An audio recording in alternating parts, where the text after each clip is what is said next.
এটা কি বলো, বরবটি মোস্ট একটা খারাপ সবজি। আমার তো সত্যিই খুবই খারাপ লাগে। মানে আমি তারপরে কি করলাম, আমি এখন যেই রেসিপিটা বানিয়েছি সত্যি যদি খাও বরবটির প্রেমে পড়ে যাবে। আমি নিজেই পড়ে গেলাম, কেননা বরবটি দিয়ে যে এত সুন্দরভাবে কিছু বানানো যায় সেটাও আমি ভাবতেই পারিনি। এইটা আমি দেখেছি যে একবার, আবার ভাবলাম নিজেও একবার ট্রাই করে দেখি যদি ভালো লাগে। সত্যিই পছন্দ হয়েছে। প্রথমে বরবটিগুলো নিয়ে কি করেছি, ভালো করে ধুয়ে টুয়ে নিয়ে কেটে নিয়েছি। ছোটো ছোটো করেই কাটবে, যেমন তোমার ইচ্ছে, একটু বড় কাটতে পারো, ছোটো কাটতে পারো, কোনো ব্যাপার না। বড় ছোটো মিলে কেটে ভালো করে এগুলো ধুয়ে টুয়ে নিয়ে এর মধ্যে একটুখানি পেঁয়াজ কুচি, রসুন কুচি সব কেটে নিই।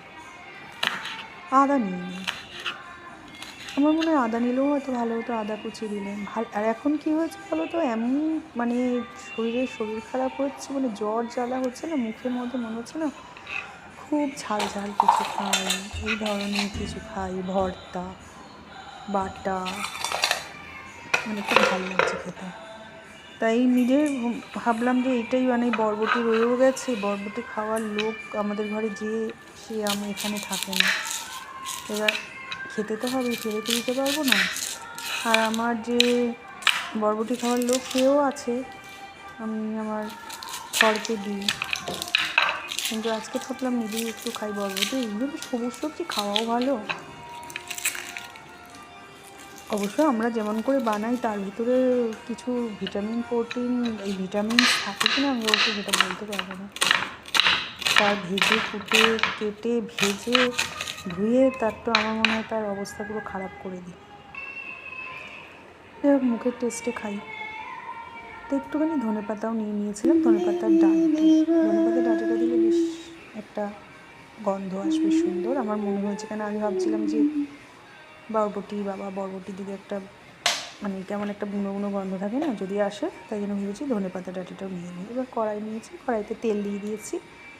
তেল দিয়ে এইখানে একটু তেলটা গরম হলেই, যেমন আমরা সিম্পল পদ্ধতিতে কালো জিরে, কাঁচা লঙ্কা, পেঁয়াজ দিয়ে এরকম করে বাকি, প্রথমে কালো জিরে দিয়ে দিয়েছি, একটু শুকনো লঙ্কা, একটু গোলমরিচ দেবেন। যদি সর্দি ঠান্ডা, সর্দি রসুন এগুলো দিয়ে খাবেন, সর্দি ঠান্ডা লাগবে এগুলো খেলে খুব ভালো। তারপরে ধনেপাতাটা দিলাম, ধনেপাতাটা না পরে দিলেও হতো, আমি না প্রথমে দিয়ে দিয়েছি, কাঁচা অবস্থা রাখলেও হতে পারে। এবার আমি বরবটি দিয়ে ভালো করে ভেজে নিলাম। এর ভিতরে একটা আমাদের চিরাচরিত যাকেই দেবো সব কিছুতে সুন্দর হয়ে যায়। মানে মানে যে জিনিস খাওয়া যাবে না ওই জিনিসটা যদি পরে আমরা খাই, বেশি চিংড়ি মাছ, এর ভিতরে কটা চিংড়ি মাছ দিতে হবে। আর চিংড়ি মাছ মানেই তো সবার, মানে আর কি বলবো, চিংড়ি মাছ বাটা, চিংড়ি মাছের গন্ধ হলেই আমাদের মানে আর কিছু চাই না। রসুন, চিংড়ি মাছ আর কি চাই, একটু গোলমরিচ, একটু শুকনো লঙ্কা, এমনি মানে খেয়ে নেবেন। বরবটি দিয়ে দিলাম, দেখুন কটা দিয়েছি, মাত্র মানে 6টা না 7টা চিংড়ি মাছ দিয়ে দিলাম, তাতেই দেখলাম বেশ সুন্দর হয়েছে সেটা। যাই হোক, এটা ভালো করে একটু চিংড়ি মাছটাকে ভেজে নেব।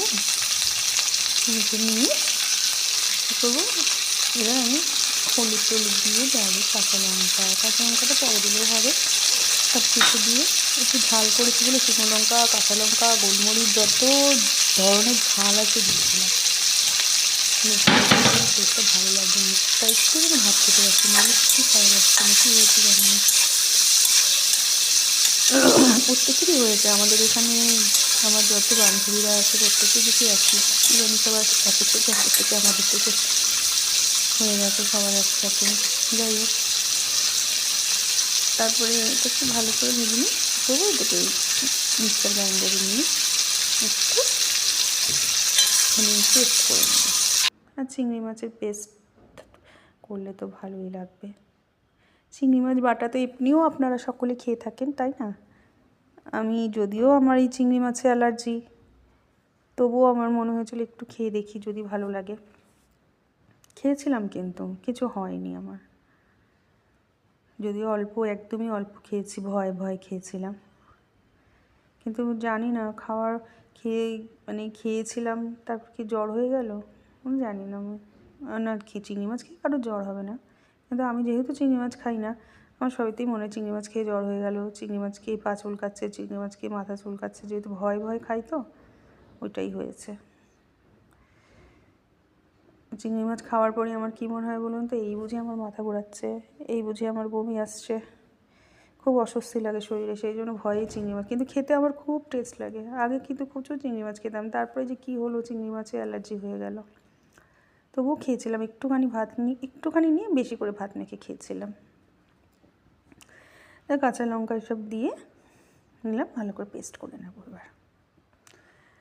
এবার ভালো করে গ্রাইন্ডারে পেস্ট করে নেওয়ার পর আবার আমি এটাকে ভাজবো। সেহেতু আর কোনো চিংড়ি মাছ দিয়ে খারাপ কিছু হওয়ার আমার তো মনে হয় না সম্ভাবনা হবে, কারোর অ্যালার্জি থাকলেও হবে না আমার মনে হয়। আর তার আগে সর্বপ্রথম চিংড়ি মাছটা যখন করবেন না, খুব ভালো করে বেছে নেবেন। আমি কিন্তু পেঁয়াজটা এখন দিলাম, হ্যাঁ, প্রথমে কিন্তু পেঁয়াজ দিইনি। কেন, পেঁয়াজটা প্রথমে যদি আপনি দিতেন তাহলে ওর সাথে একেবারে মিক্সার গ্রাইন্ডারের মধ্যে পেস্ট হয়ে যেত না, ভালো লাগতো না, সেহেতু পেঁয়াজ পরে দেবেন। আর কালো জিরেটা আগেই দিয়েছিলাম, ইচ্ছা করে দিয়েছিলাম। কালো জিরে বাটাটা খেলে সর্দি টর্দি, রসুন, কালো জিরে, গোলমরিচ এই গাঁটাগুলো খেলে না সর্দি কমে, সেই জন্যই দিয়েছিলাম। এই পেঁয়াজটা একটু লাল লাল করে ভেজে নিয়ে আমি আমার যেটা পেস্টটা করেছিলাম না ওটা দিয়ে দেব। কিসের পেস্ট? বরবটি, মানে ভাবতেই পারছি না বরবটির আবার পেস্ট খাচ্ছি চিংড়ি মাছ দিয়ে। যাই হোক, ভালোই লাগলো খেতে। তো ভালো করে একটুখানি হলুদ দিয়ে, হলুদ আগেও দিয়েছিলাম, ভালো করে ভেজে নেব, একদম ভালো করে ভেজে নেব, তেল ছাড়া অবস্থা পর্যন্ত একদম ভেজে নেবেন। যদিও বেশি আমি তেল দিইনি, যদি অনেক তেল দিতেন তাহলে কি বলুন তো, দেখতেন তেল পুরো বাইরেই হয়ে যেত, বেরিয়ে আসতো। কম তেল দিয়েছি, আপনারা চাইলে একটু বেশি তেলও দিতে পারেন, তাহলে ভাতটা মাখলে বেশ তেল তেল হবে। বাটা টোটাতে অনেকেই এরকম তেল তেল খায়। দেখুন হয়ে গেছে, দারুণ সুন্দর একটা গন্ধ বেরিয়েছে। এটা গরম গরম ভাতের সাথে, আমি সত্যি কিচ্ছু খাইনি, এইটা নিয়ে একটুখানি ভাত খেয়েছিলাম, মানে এইটা একটুখানি, ভাতটা একটু বেশি, ওটা দিয়ে দারুণ খাবারটা জমে গেছিলো সেদিনকে। যারা যারা খায় না, তাই আমার ছেলে খেয়েছে, মেয়ে খায় না, মেয়ের কথা ছাড়ুন, ছেলে তো খেয়েছে। আমার ছেলেও বললো, মা এই রেসিপিটা কি তুমি দেখিয়েছো, খুব ভালো হয়েছিল। আমি বললাম না দেখাবো। আর উপরে একটা চিংড়ি মাছ দিলাম, কেন বলুন তো, কেউ তো বুঝতে পারবে না এটার ভেতরে চিংড়ি মাছ আছে। হ্যাঁ, একটা কথা বলি, যদি চান তো ছোটো ছোটো কেটে কেটে চিংড়ি মাছ এর ভেতরে দিতে পারেন, ভালো লাগবে খেতে। তাহলে চলুন আজ আসি, টাটা।